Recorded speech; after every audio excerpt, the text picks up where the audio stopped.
नमस्कार, आप देख रहे हैं आज तक। आपके साथ मैं हूं सईद अंसारी। आज टोक्यो ओलंपिक का आखिरी दिन और इसी ओलंपिक से हिंदुस्तान को गर्व का मौका मिला और यह मौका दिया है गोल्डन बॉय बन चुकी नीरज चोपड़ा ने। टोक्यो में नीरज ने ऐसी शक्ति दिखाई कि दुनिया देखती रह गई। तिरंगा शान से लहरा उठा। आखिर जेवलिन थ्रो के सिकंदर कैसे बन गए नीरज चोपड़ा? महज 23 साल की उम्र में कैसे ओलंपिक में नीरज ने रच दिया इतिहास? तो हम नीरज के गोल्डन बॉय बनने की आइए पूरी कहानी आपको बताते हैं।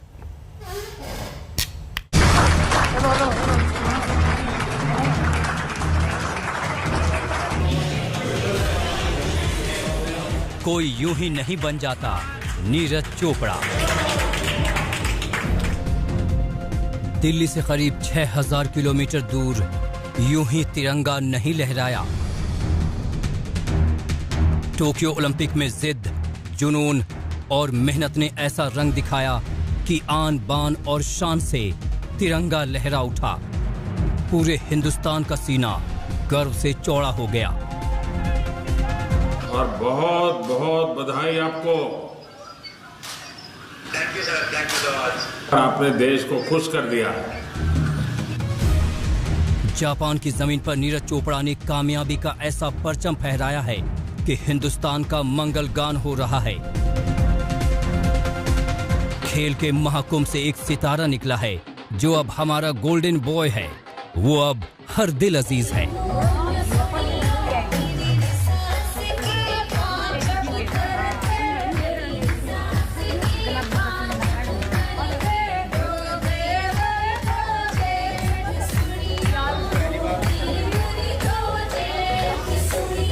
वैसे तो टोक्यो 2020 ओलंपिक में तमाम भारतीय खिलाड़ियों ने अपने हुनर से हिंदुस्तान का दिल जीता है और इस बार रिकॉर्ड 7 मेडल झटके हैं। लेकिन भाला फेंक में नीरज ने जो किया है उसका हर कोई मुरीद है। उन्होंने देश का मान बढ़ाया है, सम्मान बढ़ाया है, जश्न का मौका दिया है इस गोल्डन बॉय ने।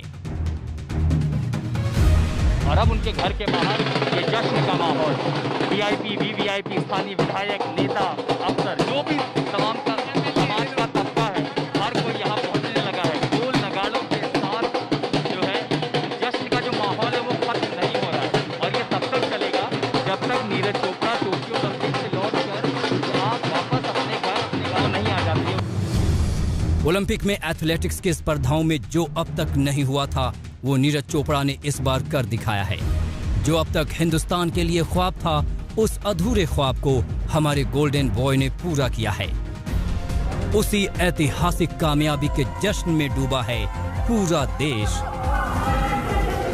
आज तो शादी भी और जन्म भी और तीज त्योहार भी सब मन रहे हैं। सब एक साथ सब एक साथ मन रहे हैं। जिसकी चाल भी ना उठ दिया तो हमारी भी चाल उठ। तो बेटा तो भी आने में टाइम है, तब तक नाचेंगे। कब तक चलेगा नाचना गाना?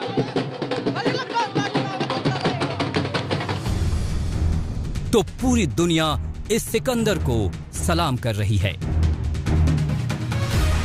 नीरज के लिए कितना मुश्किल था इस सफर को कामयाबी के साथ पूरा करना, कितनी तैयारी करनी पड़ी नीरज चोपड़ा को, कैसे दिन रात की मेहनत ने इस मुकाम तक पहुंचाया और कैसे सपना साकार हुआ हिंदुस्तान का।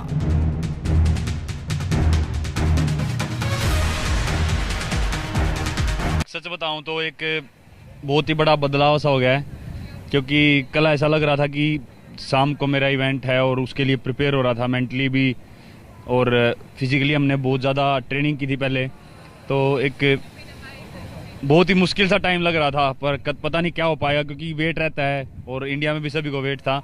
लेकिन जब तक ख़त्म नहीं हुआ मन में ये चलता रहा कि बस कुछ अच्छा करना है, बेस्ट करना है, और अभी ख़त्म हो गया है और हमने गोल्ड जीत लिया है। तो एकदम ऐसा लग रहा है जैसे दिमाग से एक वो जो एक बहुत ज़्यादा बोझ था माइंड पे कि कैसा रहेगा, क्या रहेगा, इतना वेट करना पड़ा इसके लिए, वो एकदम उतर गया है। अभी अपने पास गोल्ड है।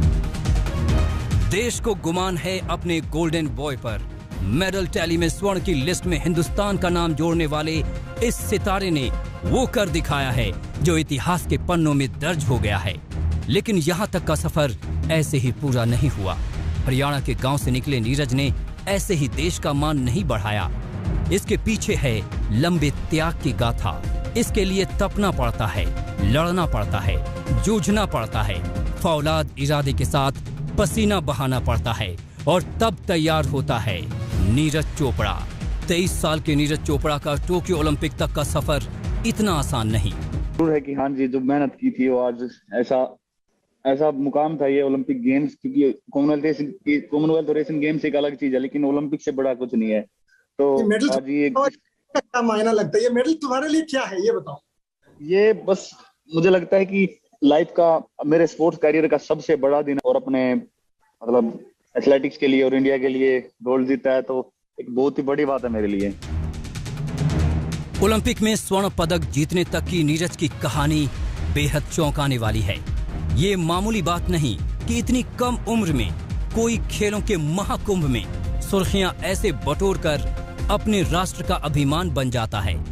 ये वो गोल्डन बॉय नीरज हैं जिन्हें लोग कभी सरपंच कहकर पुकारते थे तो कभी मोगली। सरपंच और मोगली के उपनाम से लेकर मेडल वीर बनने तक की पूरी कहानी देखिए अगली रिपोर्ट में।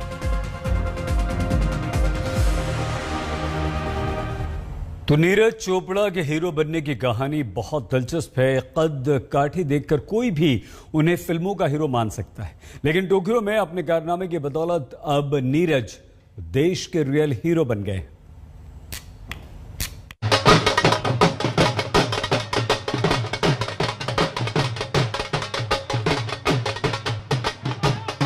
बीस साल के नीरज चोपड़ा के स्वागत में हिंदुस्तान उमड़ा था। मौका एशियन गेम्स में गोल्ड जीतने का था,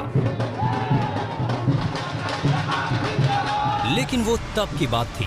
अब निशाना ग्राउंड में उस दूरी पर लगाने की तैयारी थी जहां बुलंदी कदम चूमे। सफर आसान नहीं था। ऐसे कई दिग्गज थे जो जेवलिन थ्रो के बेताज बादशाह माने जाते हैं। उन्हीं में से एक हैं German player Johannes Vetter. Johannes ने चैलेंज किया था कि ओलंपिक में मुझे हराना मुश्किल होगा, लेकिन नीरज चोपड़ा ने बता दिया कि वो ही सिकंदर हैं। हिंदुस्तान के इस लाडले ने बहुत पहले ही कसम खा ली थी, मेहनत और समर्पण से यकीन दिला दिया था कि ओलंपिक 2020 का गोल्ड उनका है। तो आपको लगता है कि ओलंपिक्स 2020 टोक्यो में गोल्ड पॉसिबल है नीरज? जी देखो, बिल्कुल जैसे इस हिसाब से रिजल्ट चल रहा है और 2 साल में अभी 86 से मैंने 2 मीटर कवर किया है, तो उसके हिसाब से लग रहा है कि थोड़ा और हम हार्ड वर्क करेंगे, टेक्निकल काम करेंगे कोच के साथ मिलके, तो काफ़ी पॉजिटिविटी लग रही है ओलंपिक गोल्ड की। और जैसे आप बोल रहे हो कि इस एज में जैसे जिनका जैन जलाजनी जिनका वर्ल्ड रिकॉर्ड है, उन्होंने इस एज में 88 मीटर तक थ्रो किया था, तो वो भी काफ़ी अच्छे थ्रो रहे थे। तो उसके हिसाब से मुझे लग रहा है कि उनका वर्ल्ड रिकॉर्ड है, तो मैं भी कुछ कर सकता हूँ। निशान है।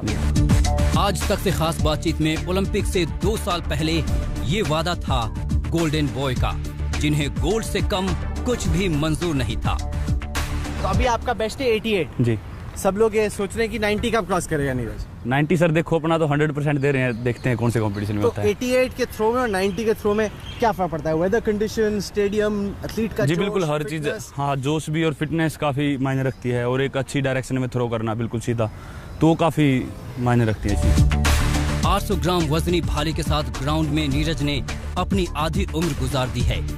आज तक से खास बातचीत में नीरज बताते हैं कि कैसे वो कामयाबी के इस मोड़ तक पहुंचे। 11 साल की उम्र में नीरज का वजन 80 किलो था। परिवार वालों की यही चिंता उन्हें ग्राउंड तक ले आई थी। उनके चाचा उन्हें घर से 15 किलोमीटर दूर पानीपत के शिवाजी स्टेडियम ले गए थे, ताकि खेल कूद कर वो खुद को फिट कर लें। तभी कुछ खिलाड़ियों को भाला फेंकता देख नीरज का मन बदला और इतिहास रचने की नींव रखी। गांव में लोग मजाक में आपको सरपंच कहते हैं। जी, 11 साल का मोटा सा सरपंच भारत का जैवलिन चैंपियन कैसे बना?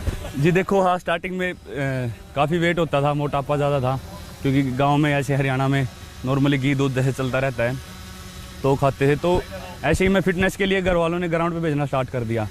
तो ग्राउंड पे कुछ फिटनेस 2-3 महीने करने के बाद तो मैंने जेवलिन थ्रोअर देखे, मेरे सीनियर्स थे, तो उनके साथ मैंने किया ट्राई, तो उनको अच्छा लगा और उन्होंने बोला कि भाई हमारे साथ में ट्रेनिंग स्टार्ट करो और तुम अच्छा कर सकते हो आगे। ऐसे भारी भरकम वजन की वजह से ही नीरज को इलाके के लोग सरपंच कहने लगे थे, लेकिन फुर्ती ऐसी कि इन्हें मोगली की उपाधि भी मिली। हमारे साथ जयवीर भी हैं, जो कि वो शख्स हैं जिन्होंने कहीं ना कहीं नीरज चोपड़ा की जैवलिन में शुरुआत करवाई। तो कैसे आप पहले ओरिजिनली जैवलिन फेंका करते थे और नीरज आपको देखने आते थे? नहीं, नीरज फिटनेस के लिए पानी पता है वहाँ के लोकल स्टेडियम में। हाँ, इस टाइम में ओवरवेटेड हुआ करता था। मोटू सरपंच कहते थे तुम? हाँ, काफ़ी मोटा था। और ये वहाँ पे जितेंद्र भैया हैं, उनके पास फिटनेस करता है। तो फिटनेस करते करते कभी कभी जाके भी फेंक लेता था, बीच में ऐसे होगी। फिर मैंने इसको देख लिया करते हुए। वक्त बीतता गया, एक गोल्डन बॉय तराशा जाने लगा। कोच की मेहनत रंग लाने वाली थी। शिष्य का हुनर देख बहुत पहले ही भरोसा हो चुका था। नीरज के अंदर, मैंने आपको पहले बताया, नीरज के अंदर नेचुरल जो इसका झटका है हाथ का, जो जर्क है, वो इंडिया में किसी के पास नहीं गया। तो विपिन कसाना है या ये है जो जिनकी जर्क एक्चुअल में अच्छी है। और दूसरी बात ये है कि अब ऐसा तो है नहीं कि हर एक कोई चैलेंज हो जाएगा। तो नीरज चोपड़ा अपने आप में शुरुआत से ही इसके अंदर टैलेंट था और इसके अंदर कैपेसिटी है कि ओलंपिक में मेडल लेकर सकता है। आपको लगता है ओलंपिक में मेडल आ सकता है? बिल्कुल।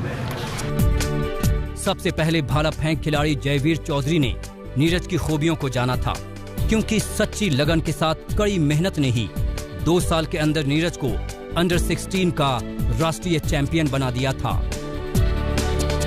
जैवलिन में आपको क्या देख के ऐसा लगा कि आपको लगा कि इसमें पोटेंशियल है? फर्स्ट टाइम जैसे जैवलिन को फेंक रहा था, फर्स्ट टाइमर के हिसाब से काफ़ी अच्छे तरीके से फेंक रहा था। इसका बॉडी पोस्चर, फ्लेक्सिबल आर्म्स, वो काफ़ी इंपॉर्टेंट होते हैं जैवलिन के लिए। तो मुझे लगा कि ये विश्वास अटल था, इरादा पक्का था।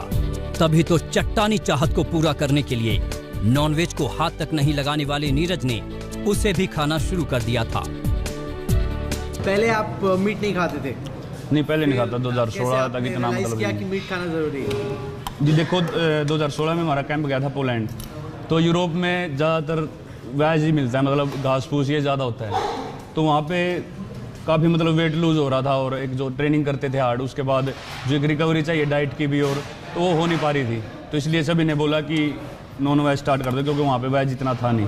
तो तब नॉन वेज स्टार्ट कर दिया। पानीपत के उस सरपंच ने अपना गोल्डन सफर पूरा कर लिया है, लेकिन ये अंत नहीं।